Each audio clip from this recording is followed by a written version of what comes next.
menjelaskan apa itu yang namanya partai politik. Bisa dilihat beberapa hari yang lalu atau beberapa minggu yang lalu, kita melihat adanya pilkada serentak di beberapa wilayah di Indonesia. Oke, di sini tugas partai politik itu yang pertama mengajak masyarakat untuk berpartisipasi dalam sebuah keputusan politik dan mewujudkan pendapat-pendapat partai. Menyelenggarakan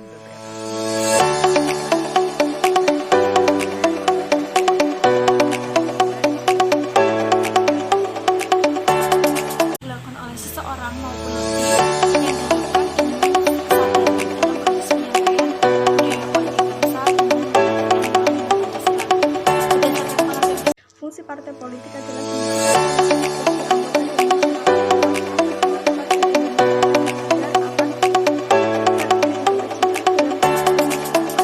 dan informal.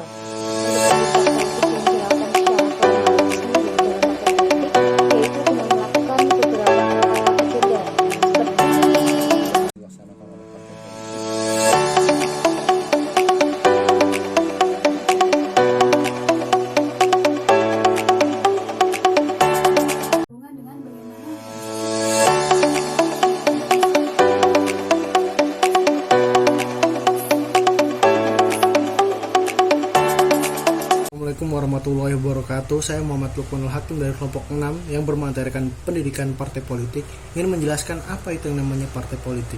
Bisa dilihat beberapa hari yang lalu atau beberapa minggu yang lalu, kita melihat adanya pilkada serentak di beberapa wilayah di Indonesia. Pilkada serentak sendiri ialah pemilihan kepala daerah yang dimana rolling power di situ atau pergantian kekuasaan dilakukan setiap beberapa periode. Pilkada sendiri maupun pemilu tidak luput dari ada apa yang namanya partai politik. Partai politik sendiri ialah salah satunya sebagai kendaraan maupun sebagai alat seseorang untuk maju ke panggung politik. Lalu apa sih itu partai politik?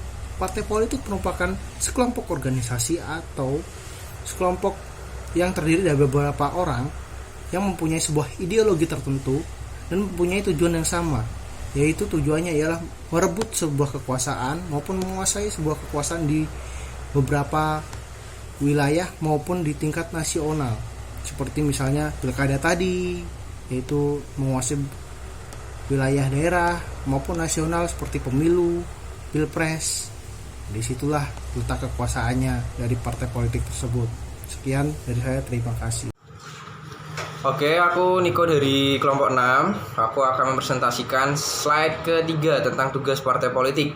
Oke, di sini tugas partai politik itu yang pertama mengajak masyarakat untuk berpartisipasi dalam sebuah keputusan politik dan mewujudkan pendapat-pendapat partai politik menjadi sebuah kebijakan bagi seluruh rakyat.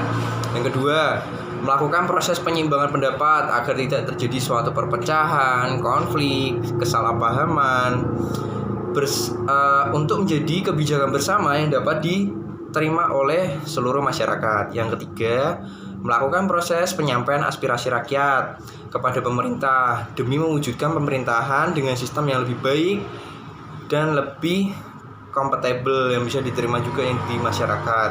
Yang keempat, melakukan kegiatan perekrutan. Hal ini berguna untuk merekrut orang atau sekelompok yang ingin menjadi kader politik yang nantinya akan ditunjuk sebagai orang yang menjabat di kursi pemerintahan guna sebagai pemimpin. Oke, itu presentasi dari saya. Stay healthy and safety. COVID-19 semakin merambah kemana-mana. Jaga kesehatan teman-teman. Baiklah, di sini saya akan menyampaikan sedikit materi mengenai fungsi dari partai politik. Dalam sebuah negara demokrasi, partai politik menyelenggarakan beberapa fungsi.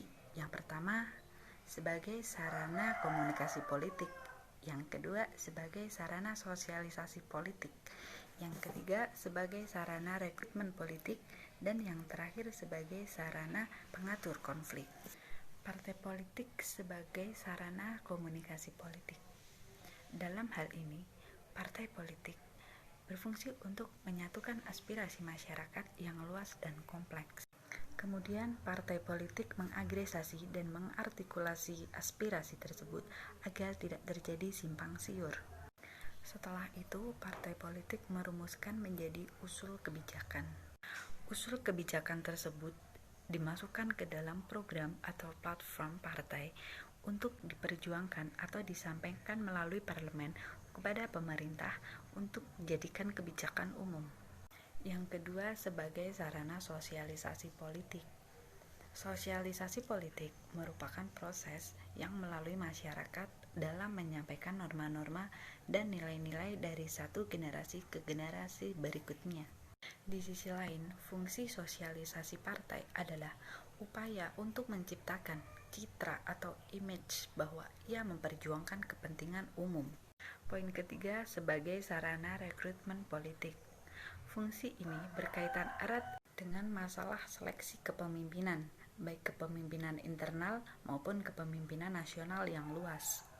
Untuk kepentingan internalnya, partai politik membutuhkan kader-kader berkualitas, karena kader demikian ia dapat menjadi partai yang mempunyai kesempatan lebih besar untuk mengembangkan diri. Poin yang terakhir, sebagai sarana pengatur konflik. Partai politik berfungsi sebagai penghubung psikologis dan organisasi antara warga negara dengan pemerintahnya. Selain itu, partai melakukan konsolidasi dan artikulasi tuntutan-tuntutan yang beragam yang berkembang di berbagai kelompok masyarakat. Selanjutnya, pengertian pendidikan politik. Pendidikan politik adalah suatu upaya yang dilakukan oleh seseorang maupun lebih yang dilakukan dengan kesadaran dalam proses penyampaian budaya politik bangsa dengan memperhatikan nilai-nilai Pancasila. Berdasarkan pengertian tersebut, pendidikan politik dapat diartikan sebagai usaha untuk mengarahkan proses pendidikan politik masyarakat pada sistem tatanan politik yang ideal. Bagi masyarakat Indonesia yang masyarakatnya majemuk, sistem politik yang ideal yang diinginkan adalah demokrasi Pancasila. Oleh karena itu, kesadaran politik merupakan kesadaran yang wajib dimiliki oleh setiap warga negara Indonesia. Kesadaran politik sendiri dapat diartikan sebagai kondisi psikologis yang tanggap terhadap suatu hal tentang negara. Fungsi partai politik adalah pendidikan politik bagi anggota dan masyarakat luas agar menjadi warga Indonesia yang sadar akan hak dan kewajiban dalam kehidupan masyarakat, berbangsa, dan bernegara.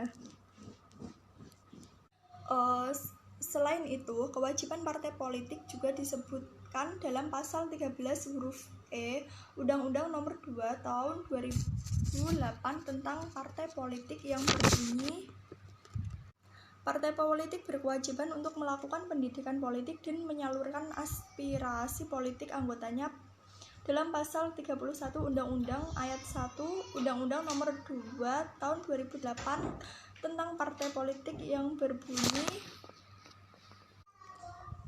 partai politik melakukan pendidikan politik bagi masyarakat sesuai dengan ruang lingkup tanggung jawabnya dan memperhatikan keadilan dan kesetaraan gender dengan tujuan antara lain gender yang tujuannya adalah yaitu 1.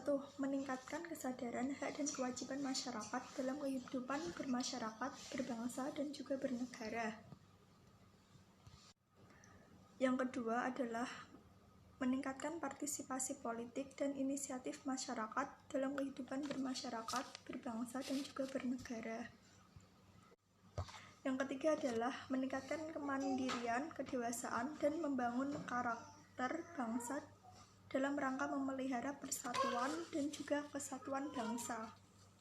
Menjelaskan mengenai pendidikan politik dapat dilakukan secara formal dan informal. Untuk pendidikan politik yang dilakukan secara formal itu sendiri dalam partai politik, yaitu dengan melakukan beberapa agenda seperti dilakukan seminar mengenai pembedahan program-program kerja partai dalam fungsinya sebagai sarana pendidikan politik yang sudah ditetapkan dan disahkan oleh mekanisme internal partai. Jadi setiap partai memiliki tujuan masing-masing mengenai pendidikan politik yang akan dicapainya.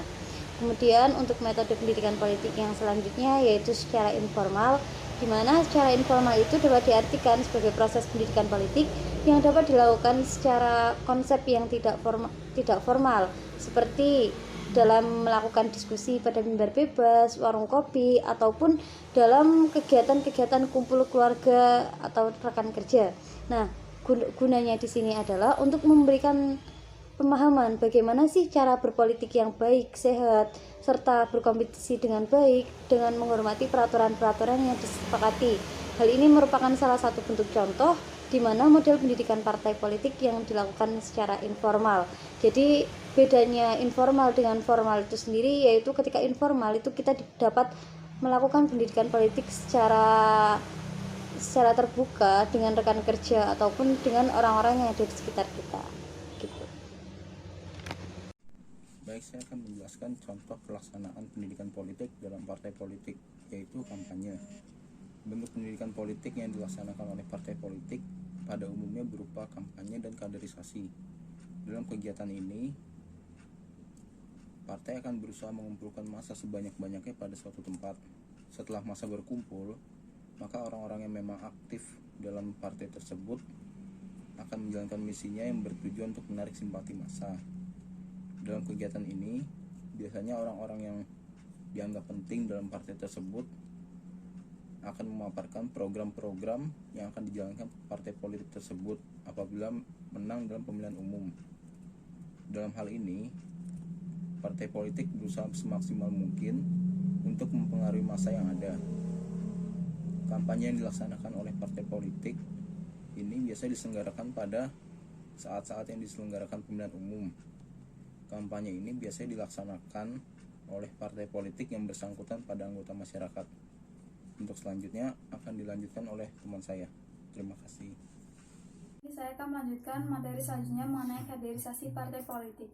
Kaderisasi partai politik berhubungan dengan bagaimana organisasi partai politik menyiapkan sumber daya manusia yang akan bekerja untuk partai politik tersebut dan akan menjadi sumber rekrutmen politik dalam mengisi jabatan-jabatan penting dalam dunia pemerintahan yang akan dipilih oleh rakyat sehingga dapat mengontrol dan mempengaruhi tindakan-tindakan dalam pemerintahan. Dengan adanya kaderisasi partai politik ini diharapkan kelak dapat membentuk sumber daya manusia yang dapat membangun peranan dan fungsi organisasi secara lebih baik lagi.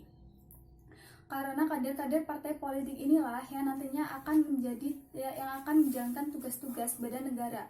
Untuk itu, para kader partai politik diharapkan memiliki wawasan yang luas, terutama dalam dunia politik, ekonomi, sosial, budaya, serta ketahanan keamanan nasional. Dengan kaderisasi ini juga, partai politik berusaha menanamkan nilai-nilai partai politik tersebut yang dapat menunjang kekuatan partai politik.